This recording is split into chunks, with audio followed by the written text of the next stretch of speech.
Oi, oitavo ano, tudo bem com vocês? Para finalizar o conteúdo sobre a segunda revolução industrial, vamos estar trabalhando, né? Daí, após o término desse conteúdo, vamos estar trabalhando sobre o segundo reinado e a proclamação da República, ok? Como a gente já havia falado, a velocidade da revolução. Então, essa revolução ela trouxe várias mudanças na paisagem, em corações, em mentes, em cotidiano, em maneira da população, no modo do mundo estar pensando. Então, ela acabou trazendo essas várias mudanças, né? De pensamento, de comportamento, de evolução e assim por diante, né? Ela foi trazendo várias coisas numa velocidade impressionante no nosso cotidiano, né? Daquele período. Então, a chamada segunda revolução industrial, às vezes ela é considerada como a segunda etapa da primeira revolução industrial, mas não foi assim, tá? Não foi considerada a primeira etapa da primeira revolução industrial. A gente pode considerar ela como uma revolução industrial por vários fatores. Pelo processo de tudo que acontecia numa velocidade muito impressionante. Então, ela tinha vários impactos, e esses impactos, essas transformações que ocorreram no final do século XIX, não tem o que se explicar. Então, é sim considerado, pode ser considerado como sim uma segunda revolução industrial, tá? Também essa revolução ela trouxe inovações tecnológicas, onde foram marcadas em processos de industrialização mundial e tudo mais. Então, ela começou a ser conhecida em todo o mundo, ok?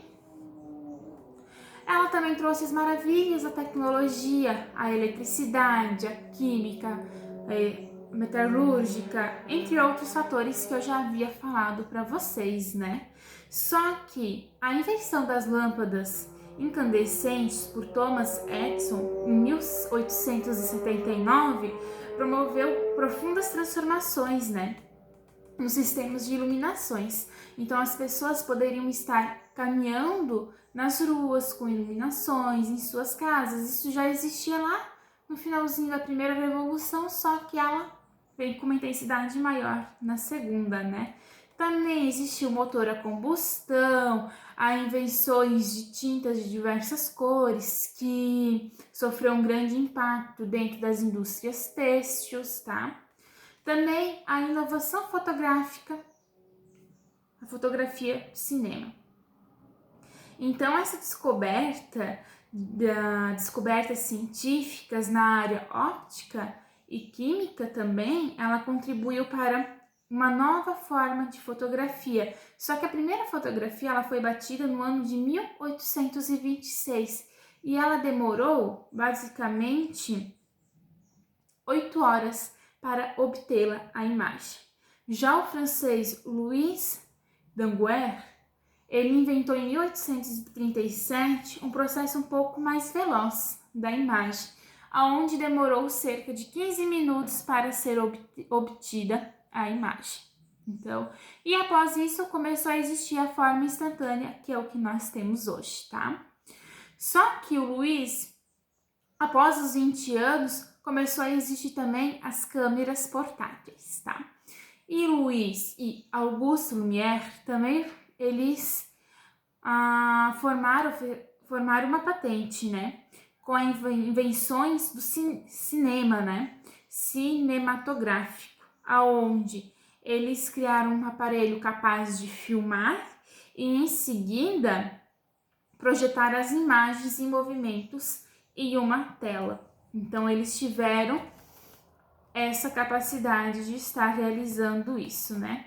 As cidades industriais, então, a gente sabe, do campo começaram as pessoas a viver em grandes centros, né? Em grandes cidades. Então, a Inglaterra, em 1851, ela tinha uma nação muito grande morando em suas cidades.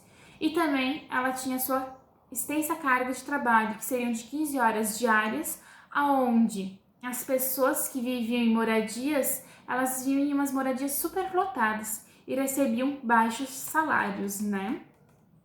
Imperialismo. É uma política territorial, econômica, cultural de alguns estados sobre os outros, né? Então, ela tem essa economia que eu já falei para vocês também, né? Neocolonialismo é um processo de ocupação e denominações de territórios da África e da Ásia pelos europeus no final do século XIX. Aí começou a existir por causa dessas denominações de territórios, né? Que a Índia e a China, elas tinham a matéria-prima muito barata, muito em conta para eles estar investindo essa matéria-prima, para eles estar vendendo em um custo maior.